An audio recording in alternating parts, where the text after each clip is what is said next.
A game that did not deserve a sequel. Part 1. Oh, I can't I cannot wait to shit all over this game. So, in my last video, it was talking about the Assassin's Creed movie, how excited I was to see it, to see, this, these this character uh, of I don't even know its name. I don't even know who his name is. But it was interesting to see this new take on the Assassin's Creed, not necessarily being pulled straight from Desmond.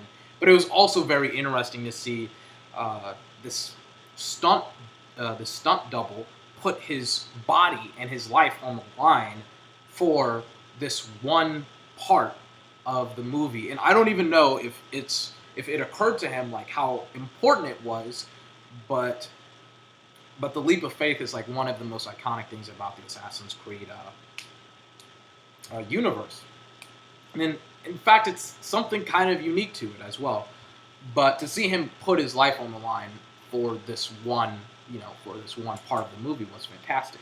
Watch Dogs, ooh, Watch Dogs is, again, cannot wait to shit on it. I'm about to start. But Watch Dogs was delayed. It was a terrible release date, and it was weird, right? So it was delayed because, and I again talked about this, I think, in my King's, excuse me, my Kingsglaive video, where I was talking about they had delayed it like 6 months from November when the PS4 was released to May, like 6 months after it was released, because they wanted to develop the DLC that was going to be released for it, instead of doing what CD Projekt Red did and literally like take up a couple of months after you release the game to release this one part of the DLC, then like 6-7 months to release the other part of the DLC. That's what CD Projekt Red did, right? Now, the problem with what Ubisoft did was that the main source of the game was not good whatsoever. It was not good. The gameplay sucked. It did. And the reason why it sucked was that it had this. I shouldn't say it sucked. It had three great qualities to it. It had the hacking component, it had the stealth component, and it had the combative component. You could hack your way into a lot of solutions. You could solve a lot of problems by stealth, by using stealth or by using combats like your guns. You could go in guns blazing. You could do stuff like that. That part of the combat was great. The car chases were terrible, right? The reason why is that they made it that you couldn't shoot out your window. Dumb decision.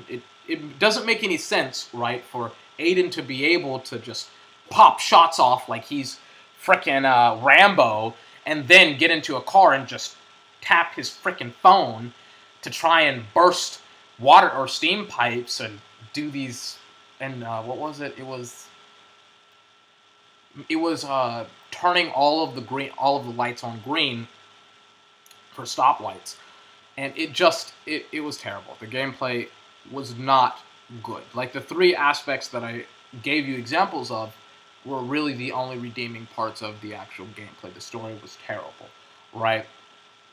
And because all of that, plus it was weird, right? You're playing a hacker. Why does he know so much about firearms? Like, it doesn't make sense that he has all of this firearm precision. And Total Biscuit had actually talked about this in his Watch Dogs 2 game, and it not Watch Dogs 2 gameplay, but I think it was in E3 when him and someone else were talking about Watch Dogs at E3. It was in a Snarkathon, I do remember that name. But he was talking about how he doesn't understand why as a hacker, you have all of these firearms that you can use, all of these guns with like military precision, right? And I think the excuse, which is kind of racist, by the way, that Ubisoft gave was that he was black and he was from the ghetto, right? And he was from the hood. So he's hood. He knows how to use guns because he's from a hood, but he's also very nerdy, right? I'm going to tell you right now, he was from the ghetto. If he was from the hood, he would probably not be able to get away with some of the nerdy stuff that he was doing. I will admit that myself. But it it was bad. Watch Dogs. I don't understand why it got a sequel. I'm very confused. And the worst thing is that the hacking didn't really look great.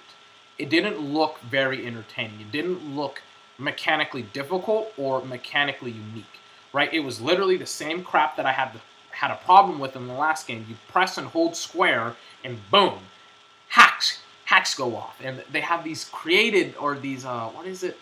These craftable hacks, and it just took me out of the immersion of the hacking, because it's like, all right, you can, you can, what it was it? You can craft these hacks, right? So why you can craft these like citywide blackouts, right? So why is it that you can do that, or why you have to craft hacks for the citywide blackout, but you can't craft a hack for the streetlights and for the steam pipes? It just didn't make any sense to me. But hopefully they'll explain that in the next game. Plus, I will say this though, their AI was dumb as shit. It was dumb as stones. It was dumb. It was as thick as a rock. I mean, it was dumb. I mean, and I think that they had programmed it to give you the illusion that some of their hacks had actually worked. For instance, the street light hack, where you press and hold square whenever you're above a four-way intersection. You press it, the street lights all go from red or yellow to green, and all of the cars just converge on each other. They crash, and I don't have a problem with them just converging on each other and crashing, because people will do that. People are stupid. But my problem is the AI's reaction, like the AI cops' reaction, is that they don't swerve away from the cops or from the cars, right? And it's not like you hold, or like, and I was playing the game, and it's not like I used the street light to get past, or I got past the street light, then I activated the hack. It was literally that I went through the wrecks, and I had cleared a path for myself, and the cops had stopped, right? For no reason at all. The same thing happened when you raised the drawbridge. You would raise the drawbridge, drive your car over the drawbridge, right? And the drawbridge, they were separated like this amount, right? They aren't separated like this. They're separated like this. So you should have enough momentum to go up and over one drawbridge to the other. But the cop cars, they would just plan it after or before the drawbridge, right? And it would be the weirdest thing ever. It's like I'm in a smart car. I'm in a smart car. I just drove over a drawbridge, and your cop car can't, your pursuer can't go over the drawbridge. It's like, come on, man, don't do this to me, Ubisoft. Don't do this to me. Not today. Not today. But I mean, it was just poorly designed. I'm not even going to get on the story. Actually, I will, because this will, if you're thinking about buying it at all, this will completely dissuade you.